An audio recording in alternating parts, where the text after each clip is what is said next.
A woman can build a company worth millions and still not be able to sleep in a house she owns.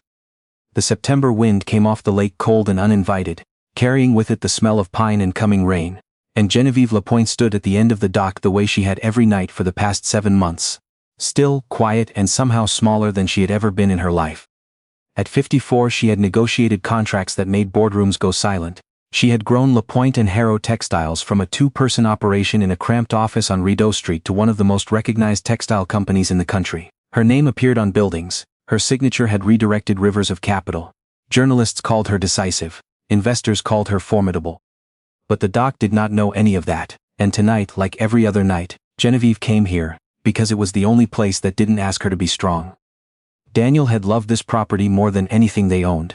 They'd found it together years ago, a modest house on a quiet stretch of lake in Muskoka 2 hours north of the city, half hidden by birch trees and completely impractical for 2 people who worked 12-hour days. Daniel had wanted it anyway. He said it smelled like belonging. She had laughed at him then, teasing him gently, calling him a romantic. She would give almost anything now to hear herself laughing at him again. Pancreatic cancer, 3 weeks from diagnosis to funeral. She had not known a person could disappear that quickly. She kept coming to the lake because the rest of the house still held him too clearly.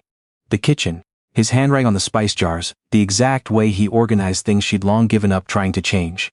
The bedroom, where she had moved to the center of the mattress out of necessity, and found herself apologizing to the empty space every morning. The small reading chair by the window, where he would sit with a cup of tea that went cold. Because he always fell asleep, with the book still open in his lap. She had closed most of the doors. But the dock was different. The dock was just water and wind and the dark shape of the far shore, and nothing there expected her to be anything at all. Genevieve pulled her coat tighter and looked out at the black surface of the lake. The moon was hidden. The nearest neighbor's lights had gone off an hour ago. She held, as she did every night, the small photograph she had taken from Daniel's wallet after he died. Him at 31, standing in front of their first warehouse, grinning the way only people who don't yet know how hard it will get are able to grin. She had been standing there long enough for the wood beneath her feet to grow slick with mist. When she heard something from the direction of the boathouse. Not an animal, something slower, a careful sound. She turned. A boy stood at the edge of the dock, where the planks met the shore.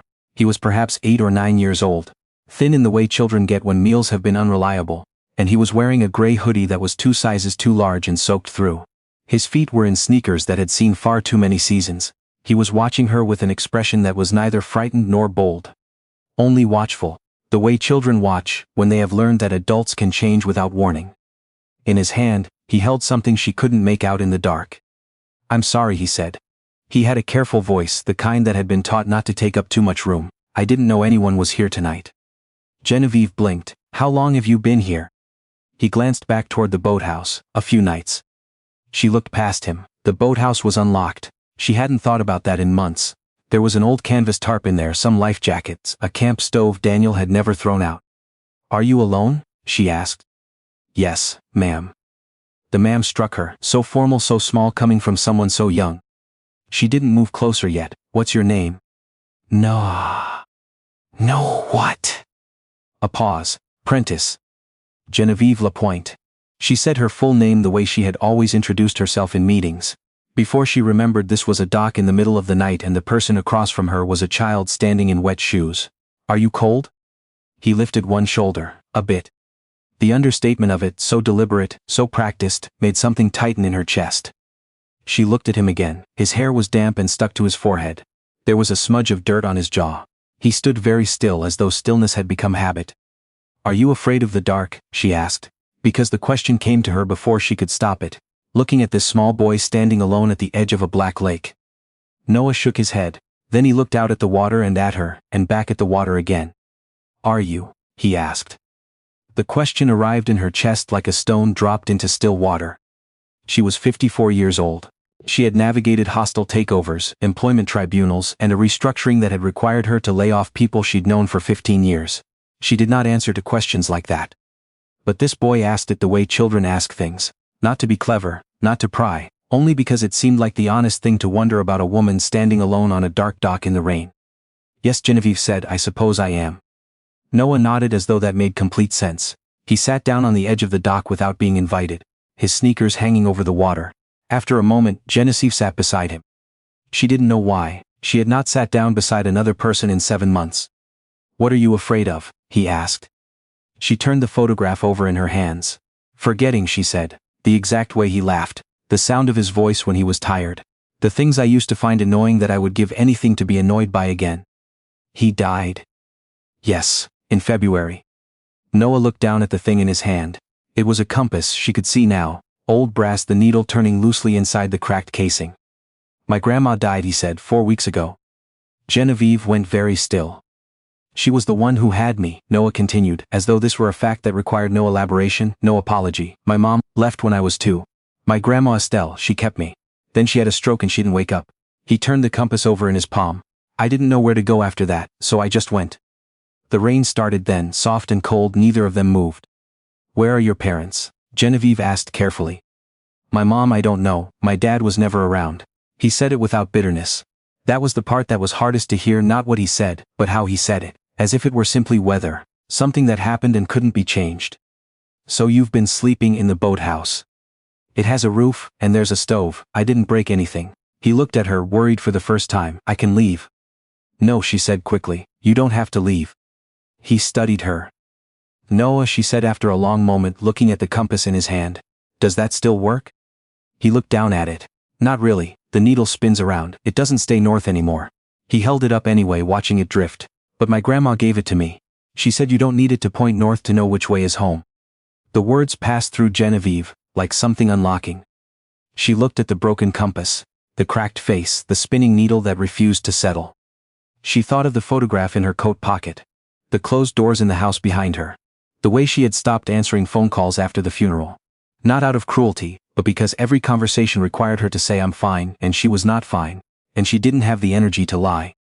She thought of Daniel saying a property they could barely afford smelled like belonging. She had spent 7 months believing that the measure of loss was how much you refused. Refused food, refused company, refused comfort. As if grief were a kind of faithfulness. As if hurting enough proved you had loved enough. But here was a boy with a broken compass, who had walked to a stranger's boathouse, and still believed the thing was worth keeping. "It's going to rain harder," Genevieve said. "There's food in the house." Noah looked toward the house the way she imagined he looked at most things, carefully measuring the distance between want and trust. "I'm not much of a cook," she admitted. "Daniel was the cook. I'm better at toast and reheating things." Something shifted in Noah's expression. "Who was Daniel?" "My husband. The one who died." "Yes." Noah was quiet for a moment. Then he stood up, tucking the compass into the front pocket of his hoodie. He looked at her. "Okay," he said, "toast is fine." The house felt different, with someone else in it. Genevieve noticed it before she had even turned on the lights. Just the sound of Noah's wet sneakers on the entryway floor. The small particular noise of another person entering a space. She had forgotten how a house changed shape around another presence. She turned on the kitchen light. The room came up bright and unchanged. The same jars on the counter in Daniel's handwriting. The same familiar unremarkable disorder that she had not had the heart to rearrange and had not had the energy to maintain. There were dishes in the drying rack she hadn't put away in 3 days. A tea towel folded on the wrong hook. "Sit anywhere," she said. Noah sat at the table, still holding himself carefully. He looked around the kitchen the way people look at other people's homes. Not nosily, just noticing. His eyes settled on the photographs along the window ledge. Daniel at the lake. Daniel and Genevieve at the company's 20th anniversary. Both of them laughing at something that happened just after the shutter clicked. "Is that him?" Noah asked. Genevieve looked at the photo. "Yes, that's Daniel. He looks nice." He was. She opened the refrigerator. Behind her, she heard Noah set something down carefully on the table. She looked back, the compass. He'd placed it between them like it belonged there. She pulled out bread, cheddar, a container of leftover soup she'd made 2 days ago and hadn't touched. She heated the soup on the stove and cut the bread and set a plate in front of Noah without asking what he wanted. She didn't know what else to do. He looked at the plate for a moment. Just looked. "Go ahead," she said gently. He ate slowly at first, the way people eat when they're not entirely sure the food will stay.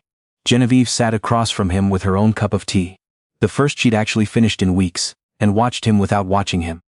"When did you eat last?" she asked. He thought about it. "Yesterday. There's a Tim's up the road, sometimes they put day-olds out back." He said it without shame but also without casualness, and it was that exact tone, matter of fact, neither proud nor pitying, that told her how long this had been his normal. She got up and cut more bread, poured him a glass of milk without asking. He drank it with both hands on the glass, careful not to spill. She'd had the same brand of milk in this refrigerator every week since she'd arrived in the spring, and she had poured most of it down the drain untouched. One carton after another, buying more out of habit or out of something she couldn't name. How long has it been, she asked, since your grandma died? 4 weeks and 2 days. The precision of it. Children counted time differently. Adults counted in months, children counted in days because each one had to be survived individually. What was she like? Genevieve asked. Noah looked up. Adults didn't usually ask that. They asked what happened, they asked about plans, they asked if there was someone to call, they didn't ask what she was like. Small, he said. Really small, but she was the loudest person in any room always. A small careful smile appeared at the corner of his mouth. She made pierogies from scratch every Sunday. I was the one who pressed the edges. She said I had the best fingers for it. He looked at his hands. She had a laugh you could hear from outside. Genevieve let the sentence settle between them, like something warm. Daniel had a terrible singing voice, she said. He knew every word to every song, but he couldn't carry a tune. He sang anyway. In the car, in the kitchen, at company events when he thought no one was close enough to hear, to pretend to be embarrassed. Her throat closed. I wasn't, really. I loved it, I just never told him how much. Noah looked at her with that particular stillness she was beginning to recognize. The stillness of someone who had learned to hold space for someone else's pain. Because they knew what it felt like to need the room. Do you miss him every day? He asked. Every hour, Genevieve said, every single one. Does it get easier? She considered lying. She'd been lied to enough since February.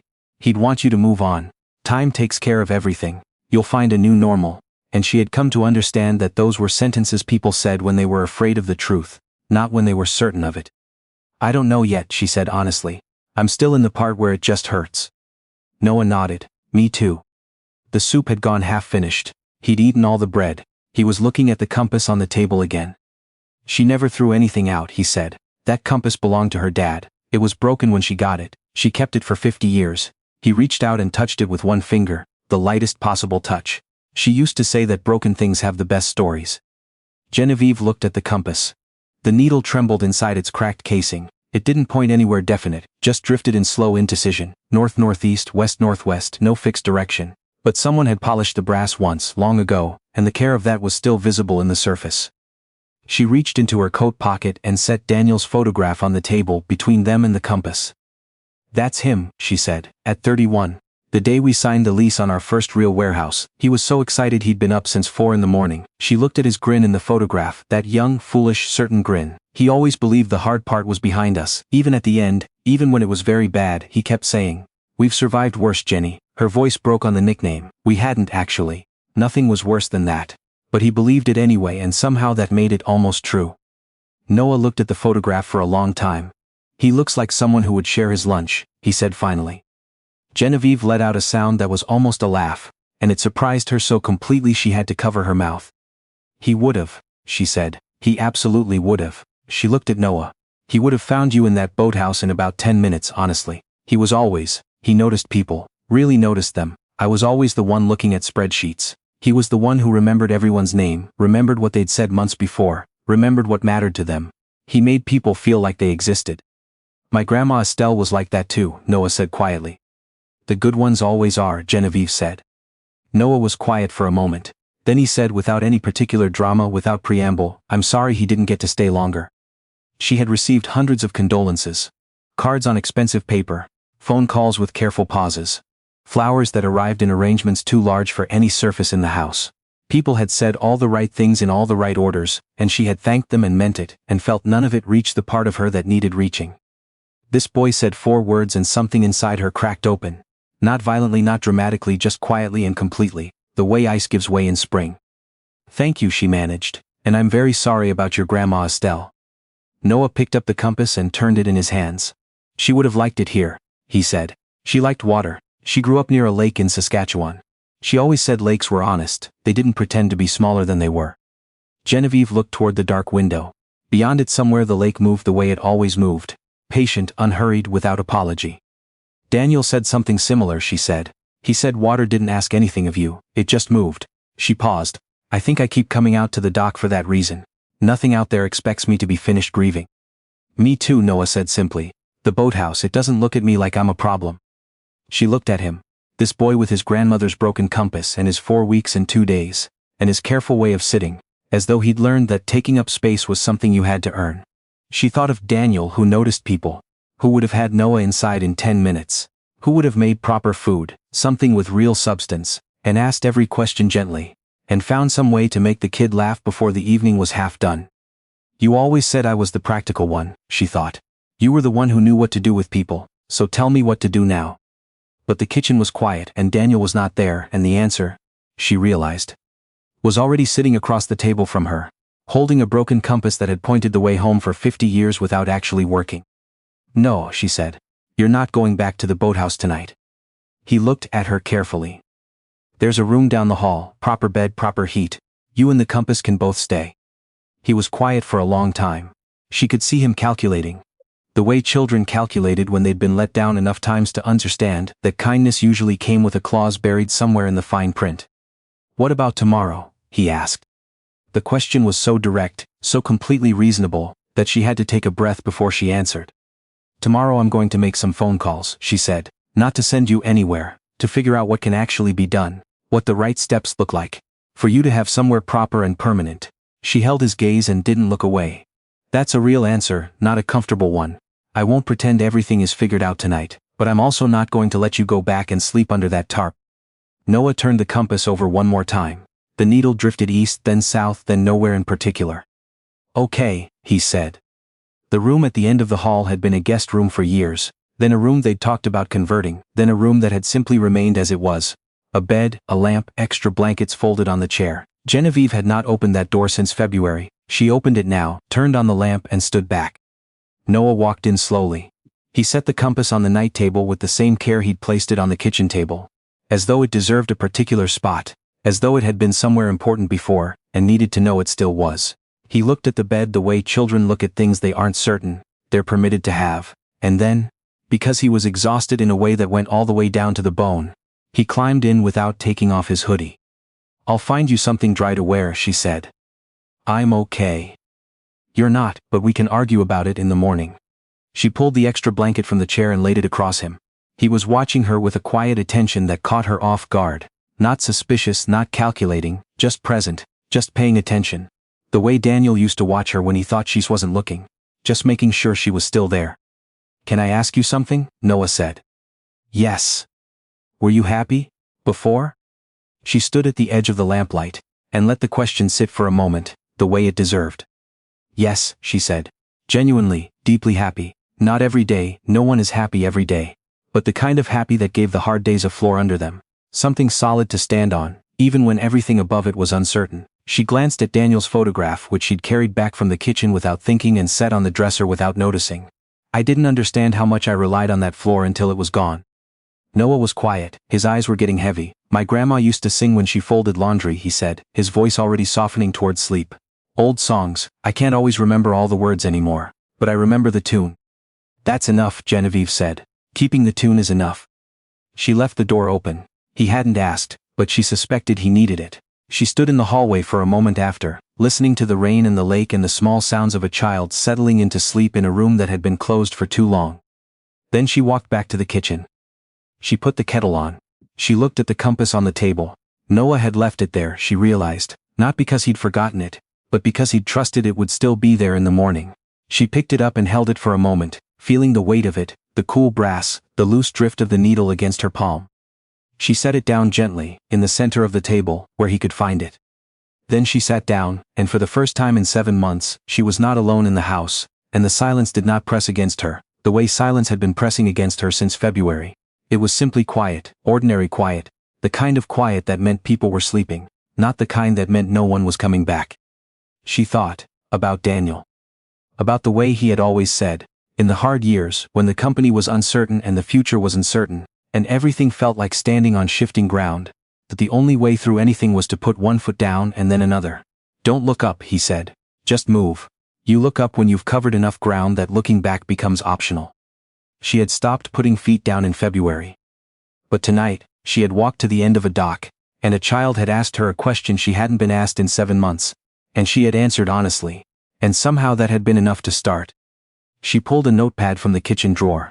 She wrote down a name, her lawyer, Her friend of 23 years. Someone who would know how to begin the paperwork, who to contact at the ministry, what the process of emergency guardianship actually looked like in Ontario. Someone who would not make her feel foolish for calling at the start of something she didn't yet fully understand. She looked at the name on the notepad. She set the pen down. In the morning, she would make the call.